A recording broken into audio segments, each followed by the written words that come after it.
লাভ করেন, কোনো খারাপ মানুষের সঙ্গতি লাভ করেন, তাহলে আপনার শুভ চিন্তা, আপনার গুণ কাজে কখন আপনার থেকে কেড়ে নেওয়া হবে সেটা আপনি জানতেও পারবেন না। দেখুন, এই সঙ্গতি হলো অত্যন্ত গুরুত্বপূর্ণ। এই সঙ্গতি আপনার নিয়তি নির্ধারণ করে। আপনাকে উদাহরণ দিলে বৃষ্টির ফোঁটাকে দেখুন। যদি কোনো ফোঁটা গাছের পাতায় এসে পড়ে তাহলে তা জীবন দান করতে পারে। যদি এমন কোনো ফোঁটা সাপের মুখে এসে পড়ে তাহলে তা বিষে পরিণত হয়। যেমন সঙ্গ তেমন নিয়তি। এবার দুর্ভাগ্যের বিষয় হলো এটাই যে বর্ষার ফোঁটা নির্ধারণ করতে পারে না সে কোথায় পড়তে চায়, তার নির্বাচনের ক্ষমতা নেই। কিন্তু আপনি, আপনার কাছে তো বিবেক আছে, আপনি ভাবতে পারেন, চিন্তা করতে পারেন। তাহলে আপনি ভাবুন, আপনি কি এমন সঙ্গ চান যা শ্রেষ্ঠ, নাকি এমন সঙ্গ চান যা অশুভ? নির্বাচন আপনার। শ্রেষ্ঠ সঙ্গ বাছুন আর আমার সাথে ভালোবেসে বলুন, রাধা। আমাদের জীবনে অত্যন্ত গুরুত্বপূর্ণ একটা আশা বসবাস করে, বিশ্বাস। বিশ্বাস যা আমরা ঈশ্বরের উপর করি, ভাগ্য প্রারব্ধের উপর করি, নিয়তির উপর করি। যখনই ভালো কিছু হয় আমরা বলি এ হলো ঈশ্বরের দয়া। যখন খারাপ কিছু হয় আমরা বলি এ হলো ঈশ্বরের মায়া। কখনো ঈশ্বর বা ভাগ্য বা প্রারব্ধ বা নিয়তি। আপনি নিজে কোথায় তা কখনো ভেবেছেন? আপনি বিশ্বাস করছেন ঈশ্বরের উপর, প্রারব্ধের উপর, কখনো নিজের উপর করেছেন? আমি আপনাকে একটা সহজ কথা বলি, যদি আপনি ঈশ্বরের উপর বিশ্বাস রাখেন, শুধুই ঈশ্বরের উপর বিশ্বাস, তাহলে আপনি সেটাই পাবেন যেটা আপনার ভাগ্যে লেখা রয়েছে। কিন্তু যদি আপনি নিজের উপর বিশ্বাস রাখেন, আত্মবিশ্বাস রাখতে শেখেন, তাহলে ঈশ্বর আর দুজনে মিলে আপনার ভাগ্যে সেটাই লিখবে যা আপনি চাইছেন। তাই মনে রাখবেন, সাফল্যের পথ হলো এই বিশ্বাস। নিজের আত্মবিশ্বাসকে ধরে রাখতে শিখুন। দেখবেন আত্মা প্রসন্নতায় ভরে উঠবে। তাহলে আসুন এই প্রসন্ন ভাব নিয়ে বলুন, রাধা রাধা।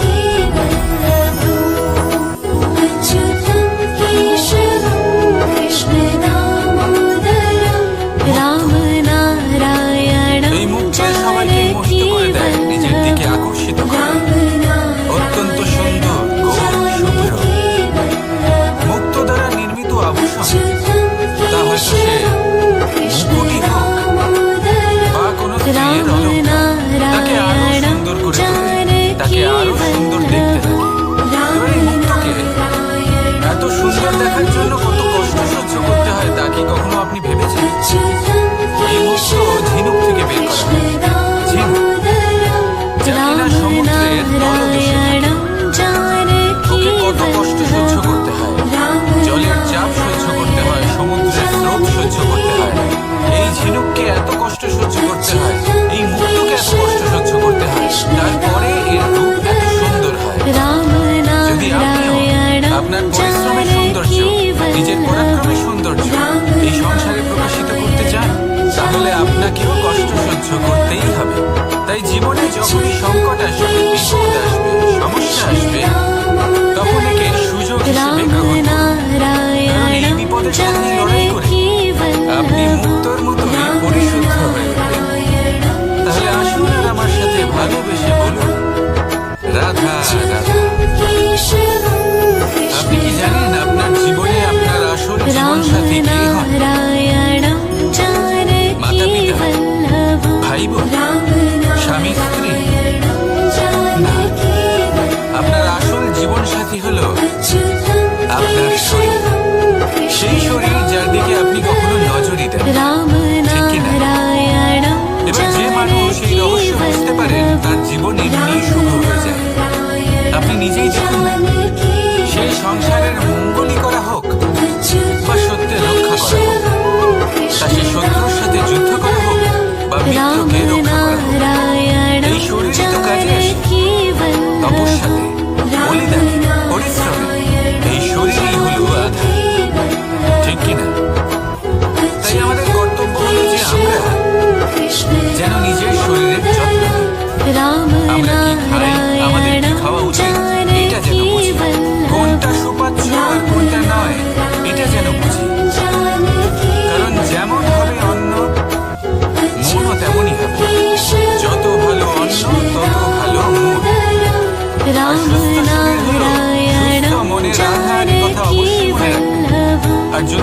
বুঝতে থাকে তাহলে সকল শুভ উদ্দেশ্য পূর্ণ হবে। তাহলে আসুন আর আমার সাথে ভালোবেসে বলুন রাধা রাধা। কথায় আছে যে দৃষ্টি অত্যন্ত কঠোর, অত্যন্ত শক্তিশালী হয়। কথায় আছে যে কারোর উপর যদি কুদৃষ্টি পড়ে তাহলে তার বিনাশ কেউ আটকাতে পারে না। এই যে কুদৃষ্টি, এর উপাচারও আমাদের কাছে রয়েছে। যখন আমরা বাড়ি নির্মাণ করি তখন একটা কালো মুখোশ লাগাই, যাকে রক্ষা কবচ মনে করা হয় কুদৃষ্টি থেকে বাঁচার জন্য। যখনই কোনো বাচ্চা বাইরে যায় তখন তার মাথায় আমরা একটা কাজলের টিপ করি কুদৃষ্টি থেকে বাঁচার জন্য। অর্থাৎ এই সংসারে কুদৃষ্টি থেকে বাঁচার উপাচার রয়েছে। উপাচার যদি কিছু না থেকে থাকে তাহলে তা হলো দৃষ্টিভঙ্গি। যদি আপনার দৃষ্টিভঙ্গি অনুচিত হয় তাহলে আপনার পতন কেউ আটকাতে পারবে না। না পারবে কালো মুখোশ, না কালো টিপ, না স্বয়ং ঈশ্বর। সেই জন্য নিজের দৃষ্টিভঙ্গি শুভ করে তুলুন, সব কিছু শুভই হবে। আসুন আমার সাথে ভালোবেসে বলুন রাধা রাধা। কথায় আছে যে জীবনের আধার হলো সম্পর্ক, প্রসন্নতারও এবং ঈশ্বরের সাথে দেখা পাওয়ার। এবার এই সম্পর্কের আধার আসলে কি? সেবা না, বোঝাপড়া না, অপেক্ষা না। এই সম্পর্কের আধার হলো বিশ্বাস। যদি বিশ্বাস ভেঙে যায় তাহলে জেনে রাখবেন যে সম্পর্ক রূপী এই ভবন এর ভিতই ভেঙে গেল। আর যদি ভিত ভেঙে যায় তাহলে সেখানে অন্য কোনো ভবন নির্মাণ সম্ভব। এই সমস্ত সম্পর্কের বিশ্ব বিশ্বাসে বসবাস করে। এই বিশ্বাস হলো অত্যন্ত গুরুত্বপূর্ণ। এই বিশ্বাসের জোরেই আমি আর রাধা কোনো সাংসারিক বন্ধনে আবদ্ধ না হয়েও এক অত্যন্ত দৈব অলৌকিক বন্ধনে আবদ্ধ। এই হলো বিশ্বাস যার দ্বারা 11 অক্ষৌহিনী সেনার সামনে অর্জুন দাঁড়িয়েছিল এবং জয়ী হয়েছিল।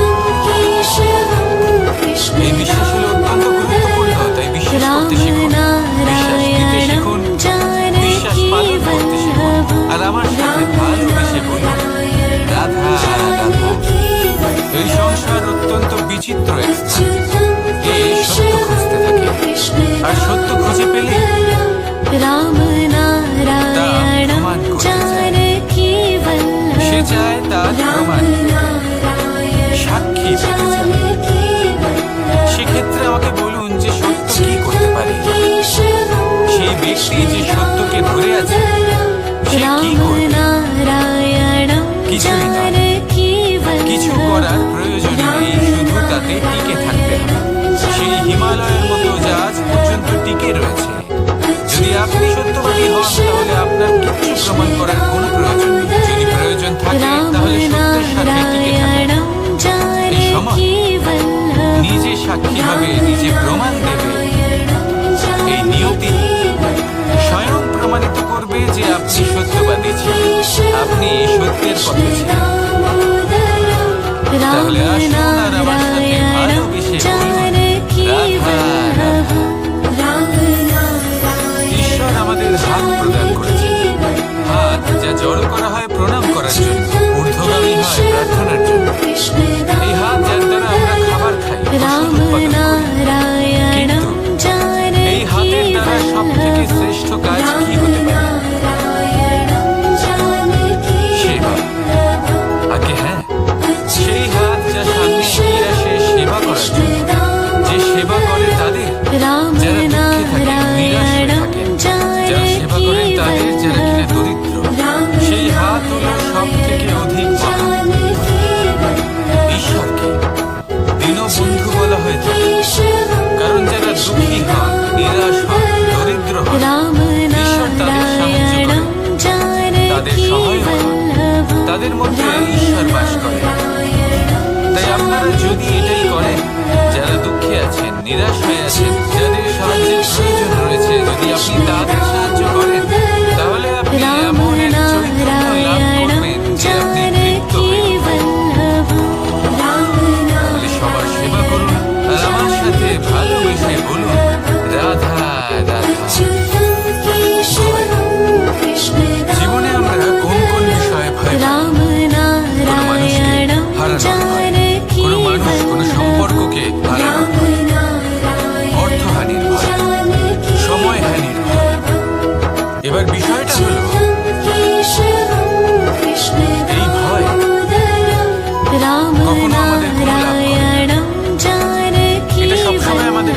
ঠেলে আর নিচু স্তরে নামিয়ে দেয়, কখনোই আমাদের উত্থানের কারণ হয় না। তাই জীবনে যদি কোনো ভয়ের কারণ থাকতেই হয় তা শুধু এটা, যে মানুষের কথা ভাবতে ভাবতে সম্পর্কগুলিকে হারানোর ভয়, মানুষকে হারানোর ভয়, সবার মন রাখতে রাখতে আপনি যেন নিজেকে, নিজের ভাবনা চিন্তাকে না হারিয়ে ফেলেন। যদি এরকম হয়, যদি সকলের মন রাখতে রাখতে আপনি নিজেই নিজেকে হারিয়ে ফেলেন, নিজের ভাবনা, নিজের লক্ষ্য, নিজের গন্তব্যকে হারিয়ে ফেলেন, তাহলে সংসারের যতই যাই হয়ে যাক না কেন প্রসন্নতা লাভ করবেন না। তাই রক্ষা তাকেই করুন যে আপনাকে রক্ষা করে, আপনার মানসিকতা, আপনার ব্যক্তিত্ব, আপনার লক্ষ্যকে রক্ষা করে। আর যদি কোনো বিষয় ভীত হতে হয়, তবে আপনি যেন নিজের উদ্দেশ্যের থেকে দূরে না চলে যান। তাহলে আসুন আর আমার সাথে ভালোবেসে বলুন, রাধা রাধা। একটু একটু করে কেটে যায়, একটু একটু করে নিকটে আসে। খুব অদ্ভুত ব্যাপার। এই সময় প্রতিকূল হলেও একটু একটু করে কেটে যায়। এই সময় যদি ভালো হয় তাহলে একটু একটু করে নিকটে আসে। অনুচিত তখনই হয় যখন আমরা নিজেদের অসফলতার জন্য সময়কে দোষ দিই, কিন্তু আসলে তেমনটা হয় না।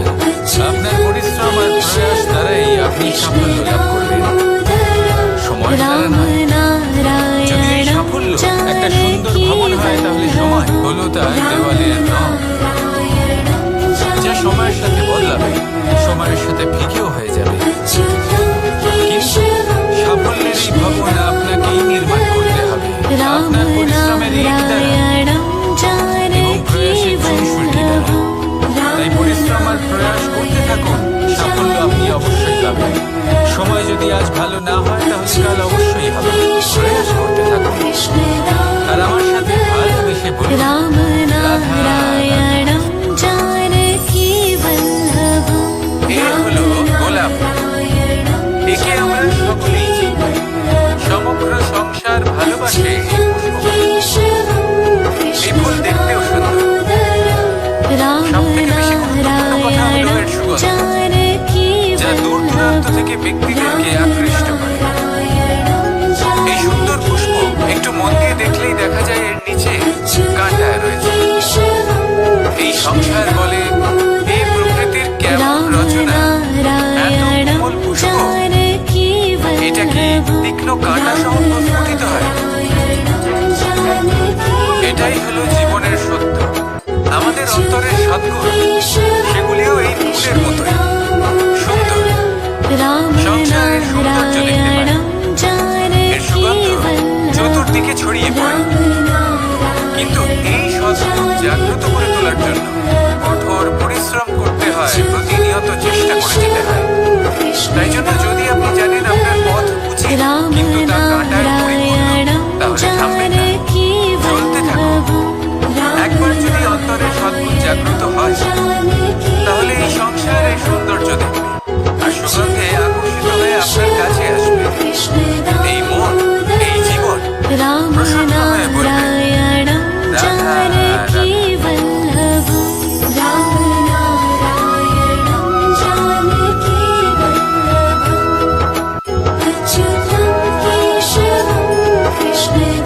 মোহনের বাঁশির এই সঙ্গী কার না পছন্দ হয়, সবারই খুব ভালো লাগে। এবার এই সুর আসে কোথা থেকে? কেউ বলবেন কৃষ্ণের হৃদয় থেকে। সত্য কথা, এই সুর হৃদয় থেকে নির্গত হয় এবং প্রকট হয় এই বাঁশি থেকে। এই বাঁশিটাকে দেখুন, এই ছিদ্রগুলি দেখুন, প্রত্যেকটা সুর থেকে নিজস্ব একটা স্বর নির্গত হয়। এবার যে ব্যক্তি এই সমস্ত সুর এবং স্বর বুঝতে পারে, এতে তিনি এই বাঁশির দ্বারা যে সুর নির্গত করবেন তা তো মধুর অবশ্যই হবে। এবার জীবনের সাথেও কিছুটা এরকমই ঘটে। জীবনের কিছু নীতি থাকে, কুটুম্ব এবং আধ্যাত্মিক। যদি জীবনের প্রত্যেকটা মুহূর্ত সুখময় হয় এরকম আপনি চান, তাহলে এই তিনটি নীতিতে আপনাকে নিপুণ হতে হবে। কোনো যদি আপনি বেশি ঝুঁকে পড়েন তাহলে বাকি দুই নীতি থেকে যা সুখ লাভ করা সম্ভব তা পারবেন না। ধন অর্জন করতে হবে পরিবারের জন্য, পরিবারের সুখ মনের শান্তির জন্য। মনে শান্তির প্রয়োজন মনের শুদ্ধতার জন্য। যখন এই মন শুদ্ধ হবে, জীবন শুদ্ধ হবে, পবিত্র হবে, সুন্দর হবে এবং ভালোবেসে বলবে রাধা রাধা। যত শক্তিশালী এই মন, তত শক্তিশালী এই শরীর। এই যে আমাদের শরীর, এটা আসলে কি? এ হলো একটা রথের মতো। আর একটা রথ ততক্ষণ চলতে পারবে না যতক্ষণ না তাকে কোনো সারথি চালাবে। এই মন হলো শরীরের সারথি। এবার ভাবুন, যদি এই সারথি শক্তিহীন হয়, দুর্বল হয়, তাহলে এই রথের কি হবে?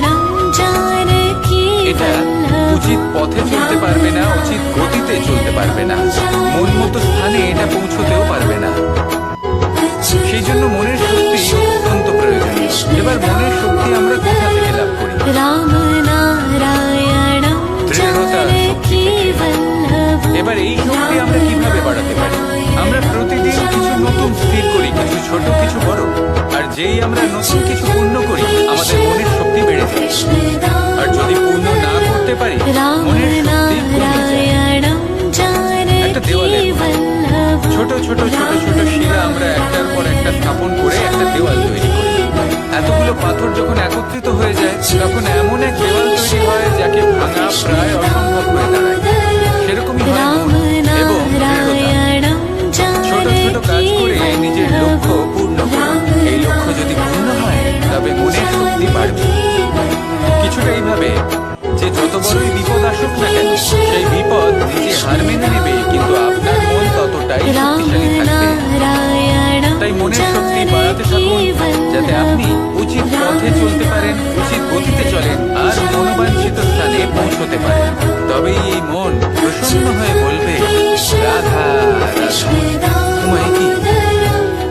আমি কখন থেকে এখানে অপেক্ষা করছি, হাত পেতে দাঁড়িয়ে রয়েছি, যাতে একটা ফল আমার হাতে এসে পড়ে এবং সেটা আমি খেতে পারি। কখন থেকে অপেক্ষা করছি, কিন্তু সেটা হচ্ছেই না। এবার আপনি বলবেন যে এসব কি বলছি, এই কি অদ্ভুত কথা বলছি। যদি ফল খেতে হয়, তাহলে আমাকে বৃক্ষে চড়তে হবে, ফলের কাছে পৌঁছতে হবে, তবেই তো ফল পাবো।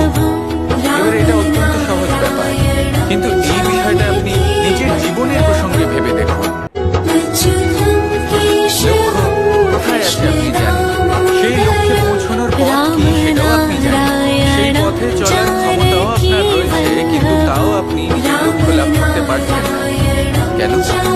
কারণ আপনি অপেক্ষা করছেন যে লক্ষ্য আপনার সামনে চলে আসবে, কিন্তু তা হয় না। লক্ষ্য সে যাই হোক না কেন, ধন হোক, প্রেম হোক, কোনো সম্মান হোক বা মোক্ষ হোক, যদি আপনি তার দিকে অগ্রসর না হন, তাহলে ফল প্রাপ্তি অসম্ভব ব্যাপার, তা কোনোদিনই হবে না। সেই জন্য আপনার চোখের সামনে আপনি যদি নিজের লক্ষ্যকে দেখতে পান, তাহলে উঠুন এবং সেই দিকে অগ্রসর হতে শুরু করুন। নিজের অন্তরের সকল অশুভ গুণ দূর করুন, অলসতা ত্যাগ করুন, অজ্ঞানতা ত্যাগ করে দিন এবং চলতে থাকুন। অবশ্যই মনোবাঞ্ছিত ফল লাভ করতে পারবেন। মনে রাখবেন, চলতে থাকলে তবেই লক্ষ্য প্রাপ্তি হবে। অপেক্ষার দ্বারা শুধুমাত্র মৃত্যু লাভ হবে। আসুন আমার সাথে ভালোবেসে বলুন রাধা রাধা। প্রত্যেক প্রাণী ভালোভাবে জীবনযাপন করতে চায়, এটা তাদের স্বভাবে আছে এবং ভাবাটা অনুচিত। কিন্তু একটা ভালো জীবনের গুরুত্বপূর্ণ অংশ কোনটা? বসবাসের স্থান, সেই স্থান যেখানে আমরা জীবন অতিবাহিত করি। এবার মানুষ ভাবতে পারেন যে একটা ভালো বাসস্থানের অর্থ কি? সেই স্থান যেখানে সহজে জল পাওয়া যায়, যেখানে শুদ্ধ বায়ু পাওয়া যায়, যেখানে আনাজ উৎপন্ন হয়। এটা জীবনযাপনের জন্য পর্যাপ্ত বটে, কিন্তু ভালো জীবনযাপনের জন্য আরো একটা কথা আপনাকে বুঝতে হবে।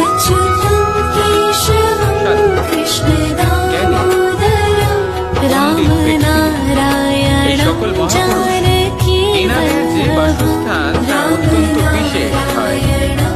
এখানে এক ধরনের বিশেষ ইতিবাচক শক্তি থাকে, এমন একটা স্থান যেখানে দেবতারাও বিচরণ করে।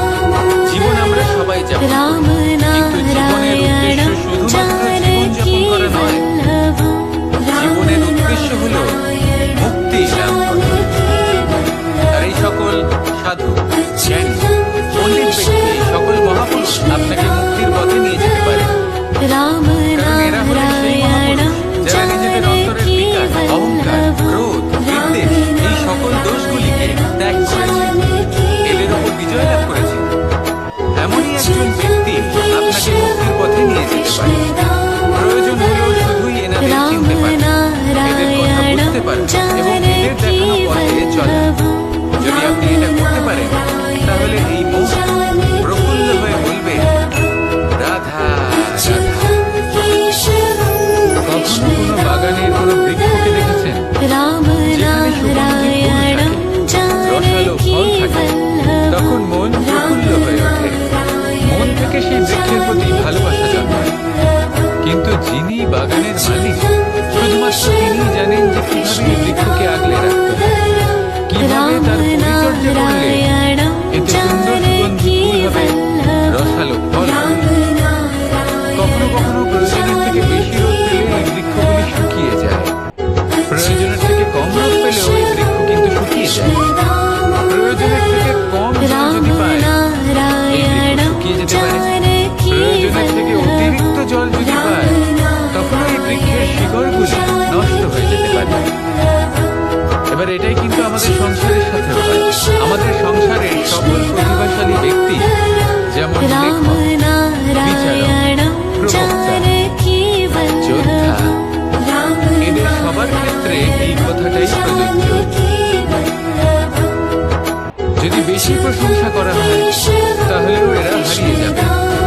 প্রয়োজনের থেকে বেশি যদি নিন্দা করা হয় তখন তারা নত হয়ে পড়বে। তাহলে আপনি এদের রক্ষা করুন এবং নিজেদের। মনে রাখবেন একটা কথা, জেনে রাখুন কখন কোন নিন্দায় আপনি লজ্জিত হবেন না আর কখন কোন প্রশংসার দ্বারা নিজের মধ্যে অহংবোধ জাগ্রত করবেন না। এই মন সুপ্রসন্ন হয়ে বলবে রাধা রাধা। জয়। এ হলো জীবনের আধার পঞ্চতত্ত্বের মধ্যে একটি, আর অত্যন্ত বিশেষ। এর থেকে অনেক বড় শিক্ষা পাওয়া যায়। এই জল গন্তব্যের বিষয়ে স্পষ্ট ধারণা আছে, ও জানে ওর লক্ষ্য কি আর প্রয়াস করে ততদূর সে পৌঁছে।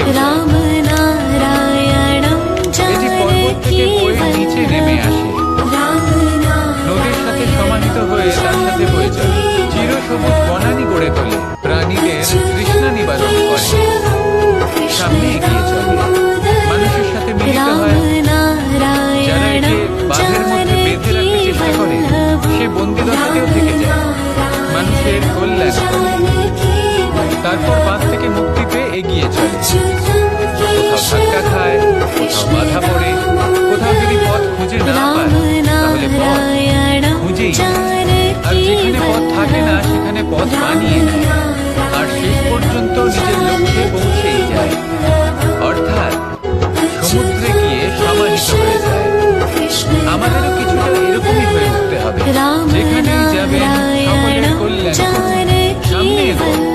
আপনি কোথাও পড়ে গেলে, ধাক্কা খেলে আঘাত লাগবেই, উত্থান পতন লেগেই থাকে, সামনে এগোতে থাকুন। কোথাও পথ না পেলে তা খুঁজে নিন, কোথাও পথ না থাকলে তা বানিয়ে নিন। নিজের গন্তব্যের কথা সবসময় মনে রাখুন, শেষ পর্যন্ত নিজের মোক্ষ লাভ আপনি অবশ্যই করবেন। আর আমার সাথে ভালোবেসে বলুন রাধা রাধা। জীবনের প্রত্যেক মুহূর্ত আমাদের কিছু না কিছু শিক্ষা নির্ভর করছে আমাদের দৃষ্টিভঙ্গির উপর। যেমন নদী হলো আমার অত্যন্ত প্রিয়, নদীতে ভ্রমণ করতে আমার খুব ভালো লাগে। কি বলে, নদীতে সবসময় নতুন কিছু থাকে, ও পুরনো কিছুই নিয়ে বসে থাকে না, সবসময় প্রবাহমান, কখনো থামে না। ততক্ষণ থামে না যতক্ষণ না সাগরে গিয়ে সমাহিত হচ্ছে। ঠিক এইভাবে আমাদেরও উচিত নিজের জীবন অতিবাহিত করা, নদীর মতো। প্রত্যেক মুহূর্ত নতুন, তাই সেইভাবেই জীবনযাপন করুন। পুরনো কিছুই একত্রিত করে রাখবেন না, বিগত স্মৃতির মাঝে নিজেকে হারিয়ে ফেলবেন না। এই যে বর্তমান, এই যে মুহূর্ত, সেটাই হলো সর্বশ্রেষ্ঠ। এর মাঝেই জীবনযাপন করুন।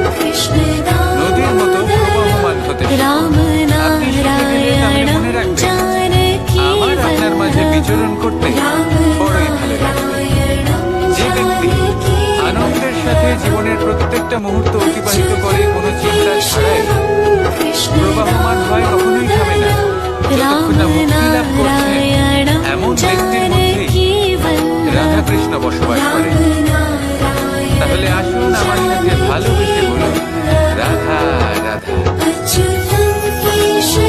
সূর্যের প্রকাশ অন্ধকারকে দূর করে দেওয়া সেই মহানায়ক। এই সূর্যের প্রকাশ যখন পৃথিবীতে এসে পৌঁছয় কি হয়? এই পৃথিবী জেগে ওঠে, প্রত্যেক প্রাণী জেগে ওঠে, মানুষ জেগে ওঠে, নিজের কর্ম করে, জীবন যাপন করে। এই ঘুমে মৃত স্থিতি কাটিয়ে উঠে জীবন যাপন করতে শেখে। এটাই হলো প্রভাব সূর্যের প্রকাশ। এবার এই প্রকাশ যে সূর্যের থেকে পাই, তিনি কি করেন? তিনি নিজেকে জ্বালান আমাদের জীবন প্রদান করার জন্য। প্রত্যেকটা মুহূর্ত তিনি তাপ সহ্য করেন, আমরা যাতে সেই প্রকাশ লাভ করি। এটাই হলো জীবনের সার। যদি আপনিও এই সংসারে প্রকাশ ছড়িয়ে দিতে চান, তাহলে আপনাকেও তপ্ত হতে হবে, নিজে জ্বলতে হবে, সেই কর্ম করতে হবে যেটা কঠিন হতে পারে কিন্তু আসলে শ্রেষ্ঠ। তবে এই সংসারের সেবা করতে পারবেন, সংসারকে পথ দেখাতে পারবেন। নিজের অন্তরের প্রকাশ জাগ্রত করুন, তবে সেই সকল ব্যক্তি যারা পাপের অন্ধকারে নিমজ্জিত হয়ে আছেন তারা জাগ্রত হবেন।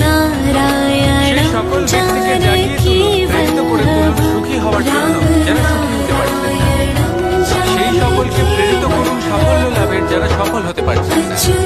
নিজের অন্তরের সূর্যকে জাগ্রত করুন, চারিদিকে শুধু প্রকাশই প্রকাশ হবে, জীবনই জীবন থাকবে, আনন্দই আনন্দ থাকবে। আর এই মন বারবার প্রসন্ন চিত্তে বলে উঠবে, রাধা রাধা। আজ আমরা দুই ধরনের ব্যক্তির বিষয়ে কথা বলব। প্রথম জন হলেন যে প্রয়োজনের থেকে অনেক বেশি পরিমাণ ধন উপার্জন করে থাকেন। তার কাছে ততটা ধন থাকে যতটা তার প্রয়োজন, তারপরেও আরো ধন উপার্জন করতে চেষ্টা করতে থাকেন। সকল সম্ভব চেষ্টা করে, সকল সম্ভব কর্ম করে, তা সে উচিত কর্ম হোক বা অনুচিত, তাতে তাদের কিছুই যায় আসে না। তারা শুধুই এই সংসারের সকল সুখ ভোগ করতে চায়, সকল স্বাচ্ছন্দ্য লাভ করতে চায়। আজীবন তারা প্রচেষ্টাই করতে থাকে। এবার এই করতে গিয়ে তারা ভারাক্রান্ত হয়ে সমস্যার সম্মুখীন হয়। এনাদের সমগ্র জীবন এই চেষ্টাতেই চলে যায়, জীবন যাপন করার বদলে। অন্যদিকে আরেকজন ব্যক্তি যিনি জানেন তার প্রয়োজন কতটুকু, আর শুধুমাত্র সেই পরিমাণ ধন অর্জন করে, তার থেকে বেশি একটুও নয়। উনি যদি দুবেলা খেতে পান, মাথা গোজার ঠাঁই পেয়ে যান, সেটাই পর্যাপ্ত। তাতেই তিনি আনন্দে জীবন যাপন করেন, না কোনো বৃথা চিন্তা করেন, না কোনো বৃথা কষ্ট করেন। এবার আমি আপনাদের জিজ্ঞেস করব, এই দুই ব্যক্তির মধ্যে আপনি কোন ব্যক্তি হতে চাইবেন? বেশিরভাগ মানুষ এটাই বলবেন যে আমরা সেই দ্বিতীয় মানুষ হতে চাই যারা সন্তুষ্ট। কিন্তু যদি মন দিয়ে দেখেন, আপনিও সেই কর্মই করছেন যা প্রথম ব্যক্তি করে। আপনারা সবসময় চেষ্টা করে চলেছেন, এটাও লাভ করতে হবে, ওটাও লাভ করতে হবে, আমার এটারও প্রয়োজন, ওটারও প্রয়োজন। আপনি অনেক কিছু লাভ করেছেন, কিন্তু প্রশ্ন এটাই যে আপনার কি সেই সবকিছুর প্রয়োজন রয়েছে? এর উত্তর আপনার অন্তর্মনে রয়েছে। আপনার মন জানে যে আপনার প্রয়োজন কতটুকু। সেখানে গিয়ে দেখুন, সন্তুষ্টি মানুষকে আনন্দ দেয়। মানুষ যতটা সন্তুষ্ট হবে ততটাই সে আনন্দ লাভ করবে। এবার আপনাকে এই সিদ্ধান্ত নিতে হবে যে আপনি কখন আর কোথায় সন্তুষ্টি লাভ করবেন, কত কিছু লাভ করার পরে সন্তুষ্ট হবেন। এই উত্তর আপনি মন থেকে পাবেন। এই সমাজের চাহিদায় জড়িয়ে নিজেকে বিভ্রান্ত করবেন না। নিজের অন্তরের এই মিথ্যে অহংবোধকে প্রশ্রয় দিতে গিয়ে যদি আপনি এরকম প্রয়াস করতে থাকেন, তাহলে জীবনযাপন কখন করবেন? থেমে যান, শান্ত হয়ে যান, নিজের অন্তর মনে নিমজ্জিত হয়ে দেখুন যে সন্তুষ্টি কোথায়। এই সন্তুষ্টি লাভ করুন। এই মন প্রসন্ন হয়ে বলবে, রাধা রাধা। ক্ষমা একটা অত্যন্ত সুন্দর শব্দ, আমার খুব প্রিয় শব্দ, কিন্তু এই ক্ষমা কখন আর কিভাবে প্রয়োগ করতে হবে সেটা বোঝা প্রয়োজনীয়।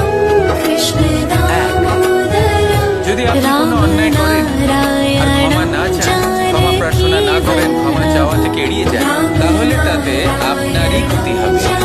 কিভাবে? ক্ষমা না চাইলে মনের মধ্যে অহংকার জাগ্রত হয়, আর অহংকার তো প্রকৃত অর্থে আমাদের ক্ষতিই করে। কেউ যদি অপরাধ করেন আপনার থেকে ক্ষমা না চান তাহলে তাকে ক্ষমা করবেন না। ক্ষমা হলো অত্যন্ত অমূল্য, আর না চাইতেই কাউকে ক্ষমা দান করা এটা উচিত নয়। যদি কেউ আপনার সাথে অনুচিত কিছু করেন, অপরাধ করেন, আর আপনার থেকে ক্ষমা চান তাহলে তাকে ক্ষমা করে দিন। সাথে আপনার অন্তরে করুণাবোধ জাগ্রত হবে, প্রেম জাগ্রত হবে, আর তা আপনার জন্য শুভ হবে। যদি আপনি নিজে কোনো অপরাধ করেন তাহলে অবশ্যই ক্ষমা চাইবেন, তাতে আপনারই লাভ হবে। কিভাবে?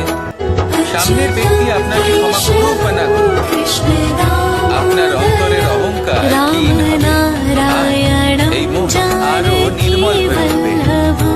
এই ক্ষমা অত্যন্ত অমূল্য, ভেবেচিন্তে কি ব্যবহার করুন, আর আমার সাথে ভালোবেসে বলুন রাধা রাধা।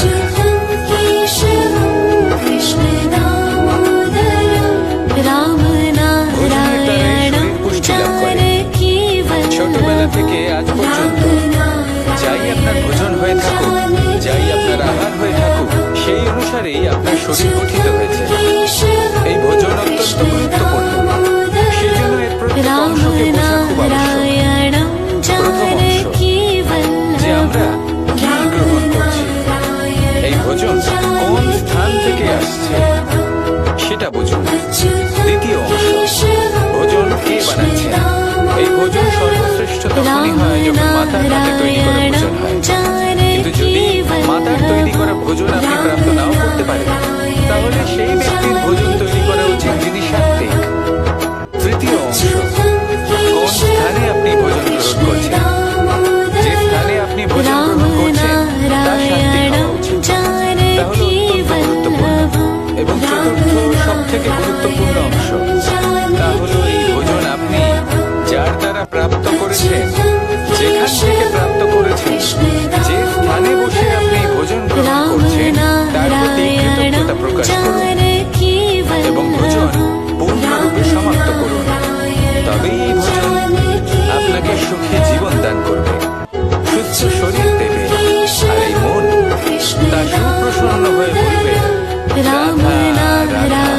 আমি এখানে একাই মনে বসে আছি, বাঁশি বাজাচ্ছি, তার জন্য কে আছে যেখানে? কেউ নেই। আমার প্রজা, আমার রাজ্য, আমার পরিবার আমার থেকে অনেক দূরে আছেন। আমি এখানে একাই মনে বসে এই আকাশের এই রঙে, গাছের এই সব ফলে, মাটির সুবাসের আনন্দ উপভোগ করছি। কেন? আমি হলাম দ্বারকাধীশ। এমন কি রাজকীয় বা ভৌতিক সুখ রয়েছে যে আমি ওখানে পেতে পারি না? সবকিছুই পেতে পারি, তাও এখানে বয়ে একা বসে আছি। কোন সুখ খুঁজে চলেছি? একা থাকার সুখ। আমরা প্রত্যেকদিন অনেক মানুষের সাথে, চিন্তাধারার সাথে, কর্মের সাথে, পরিস্থিতির সাথে, সুখ দুঃখের দ্বারা বেষ্টিত থাকি। জীবনের এই চক্রে আমরা জড়িয়ে পড়তে থাকি। যতই আমরা এই সমস্যার সমাধান করি, আমরা ততই এতে জড়িয়ে পড়ি। আমরা এতটাই জড়িয়ে পড়ি যে যখন আমরা আয়নায় নিজেদের দেখি, তখন আমরা নিজেদের চিনতেই পারি না। এমন মনে হয় যেন আমরা নিজেদের হারিয়ে ফেলেছি। সেই জন্য প্রত্যেক দিন আপনি কিছু সময় নিজের সাথে কাটান একান্তে। এটা অত্যন্ত আবশ্যক। নিজের অস্তিত্বের গভীরে গিয়ে দেখতে শিখুন, নিজেকে বুঝুন,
মানুষ এই বিভ্রান্তি নিয়ে বাঁচে যে এই যে প্রকৃতির নিয়ম তা আমার উপর প্রযোজ্য নয়।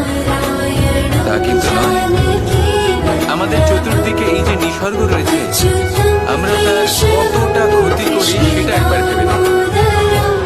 আমরা বনাঞ্চল জ্বালিয়ে দিই, বায়ু দূষিত করি, জল দূষিত করি, প্রাণীদের হত্যা আমরা করি। কেন? এই নিসর্গ আমরা নষ্ট করি, যদিও আমরা জানি যে আমরাও হলাম এই নিসর্গেরই অংশ। এবার দেখুন, শরীরের কোনো অংশে যদি আগুন ধরান, আস্তে আস্তে সমস্ত শরীরও জ্বলে যাবে। সেইভাবে নিসর্গ যদি নষ্ট হয়ে যায়, তাহলে মনুষ্য জাতিও নষ্ট হয়ে যাবে। তাই এই যে নিসর্গ আপনি দেখছেন, এই পুষ্প, এই বৃক্ষ, বায়ু, জল, এদের সকলকে রক্ষা করুন, নষ্ট নয়। মনে রাখবেন, যদি নিসর্গ থাকে মানুষ থাকবে, যদি নিসর্গ থাকে তাহলে জীবন থাকবে। আসুন আমার সাথে ভালোবেসে বলুন রাধা রাধা। এ হলো গোলাপ, একে আমরা সকলেই চিনি। সমগ্র সংসার ভালোবাসে এই পুষ্পকে।